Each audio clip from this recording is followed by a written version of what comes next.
Tere kena reedet jalkasõbrad! Kuna nädalavahetus on kohe käes, siis võib tulevastel päevadel põnevaid vutilahinguid oodata paljudest Euroopa ja muu maailma tippliigadest. Kuid see ei tähenda muidugi seda, et meil poleks juba täna teile hunnik põnevaid uudiseid viimastest päevadest ootel, mida me teiega jagada sooviks väga. Ega muud midagi, kui teeme otsa esimese uudisega lahti.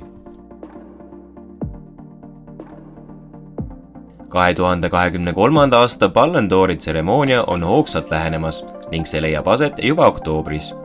Lionel Messi sõnul ta liialt mõtteaega auhinnale ei kuluta, kuid siiski paistab mees teel olevat oma 8. Ballon d'Ori suunas.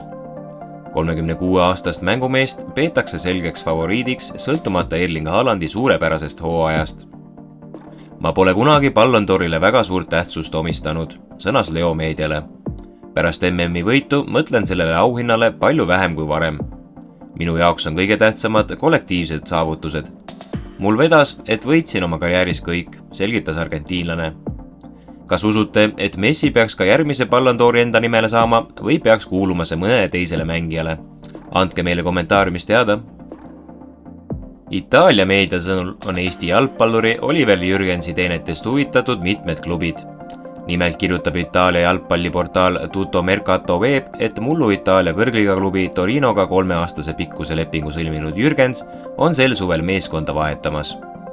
Väidetavalt on eestlase teenetest huvitatud nii Sloveenia tippklubi NK Celje kui ka 2 Hollandi kõrgliiga meeskonda. Millises riigis võiks teie arvates Jürgensi karjääri jätkuda? Nagu ikka, andke meile kommentaariumis julgelt teada. Saudi Araabia meistriliigasse kuuluva Al-Hilaliga liitunud Neymar avaldas videointervjuus uuele koduklubile, miks ta tegelikult Lähis-Idasse siirdus. Kui võiks arvata, et põhjuseks on tema üle 100 miljoni euro suurune aastapalk, siis 31-aastane ründetäht ise ütleb, et selleks on Al-Hilali fantastilised fännid. Saudi Araabia klubi Instagramis teatas Neymar, et alustab spordiajaloo uue peatüki kirjutamisega. Tegemist on suure klubiga, kus on fantastilised fännid. Olen motiveeritud olema ka siin maailmakuulus mängija. On vaid valik tsitaadi pärleid, mida Neymar klubile antud intervjuus ütles. Lähis-Ida klubid on pööraste rahamägedega korraldanud viimase poolaasta jooksul maailma jalgpallis korraliku tormi. Neist enim on mängijatele kulutanud Saudi Araabia meistriliiga meeskonnad. Viimase käiguna on nad tulnud välja plaaniga, et peagi võiks nende liiga meister mängida Euroopa meistrite liigas. Itaalia Corriere dello Sporti andmetel on Saudi Araabial ambitsioonikas eesmärk pääseda Euroopa meistrite liigasse niinimetatud wildcardiga. Lehe andmetel esitavad Saudi Araabia šeigid lähikuudel UEFA-le taotluse, millega Saudi Araabia liiga meister saaks hooajaks järgmisel aastal sarja alagrupi turniirile vaba pääsme. Kas Saudi Araabia meeskonnad peaksid teie arvates saama meistrite liigas mängida? Jagage oma mõtteid meiega kommentaariumis. Henri Anierist sai eile esimene Eesti jalgpallur, kes osalenud Aasia meistrite liiga kohtumises. Nimelt alistas Anieri koduklubi Lehman Warriors Aasia meistrite liiga esimeses eelringis 5-1 Indoneesia meeskonna Bali Unitedi ja jõudis teise eelringi. Warriorsi ridades debüüdi teinud 32-aastane eestlane kuulus põhikoosseisu ja vahetati välja 71. minutil, kui seis oli 4-1. Inglismaa jalgpalli kõrgliiga äsja alanud hooaja eeldatav punane latern Luton Town täiendas rivistust kogenud Hollandi väravahi Tim Kruliga. 15 mänguga Hollandi koondises pidanud 35-aastasel Krulil on Inglismaal suured kogemused. Kuna Newcastle Unitedis ja Norwich City's on ta pidanud kokku enam kui 200 kohtumist. Krul kuulus Norwich City ridadesse ka hooaegadel 2018-19 ja 2020-21, kui meeskond võitis Inglismaa esiliiga ehk Championshipi. Argentiina jalgpalliliidu president kutsus USA jalgpalli profiliiga MLS-i klubi Miami Interit osalema 2024. aasta Copa Libertatorese turniiril, vahendab Briti väljaanne Daily Mail. Lõuna-Ameerika jalgpalliliidu juht Alejandro Dominguez soovis, et Argentiina alaliidu president Claudio Tapia kaasaks võistlusele Messi ja tema koduklubi Miami Interi. Inglismaa jalgpallilegendi David Beckhami juhitav klubi pole ainus, kelle vastu huvi tuntakse.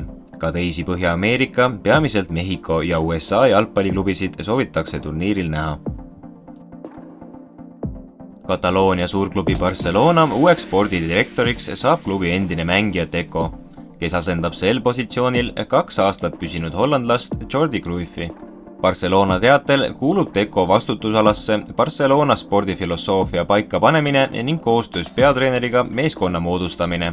Samuti peab ta valmistuma jalgpallisektsiooni juhi kohustusteks. Juventuse väravavaht Wojciech Szczęsny väidab, et Saudi Araabia meelitused teda oma klubist lahkuma ei meelitaks, sest tal on juba väidetavalt endal piisavalt raha. Ma ei ole Saudi Araabia jalgpallist huvitatud.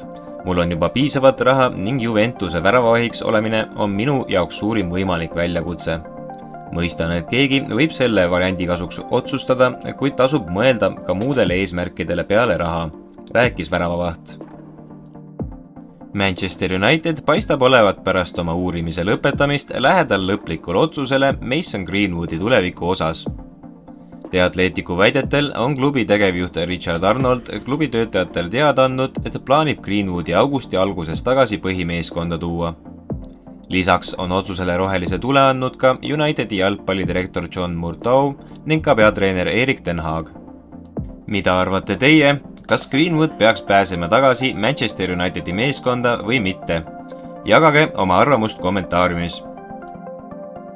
Metsik tänu, et oled veel ühe episoodi meiega veetnud ning me südamest loodame, et oled tagasi ka juba järgmist episoodi vaatamas, mille avaldame juba lähipäevil. Nagu ikka, olete oodatud meie videosid laikima, kommenteerima ja share'ima ning kirss tordil oleks muidugi meie jaoks, kui vajutaksite meie kontol subscribe nuppu. Näeme peatselt taas!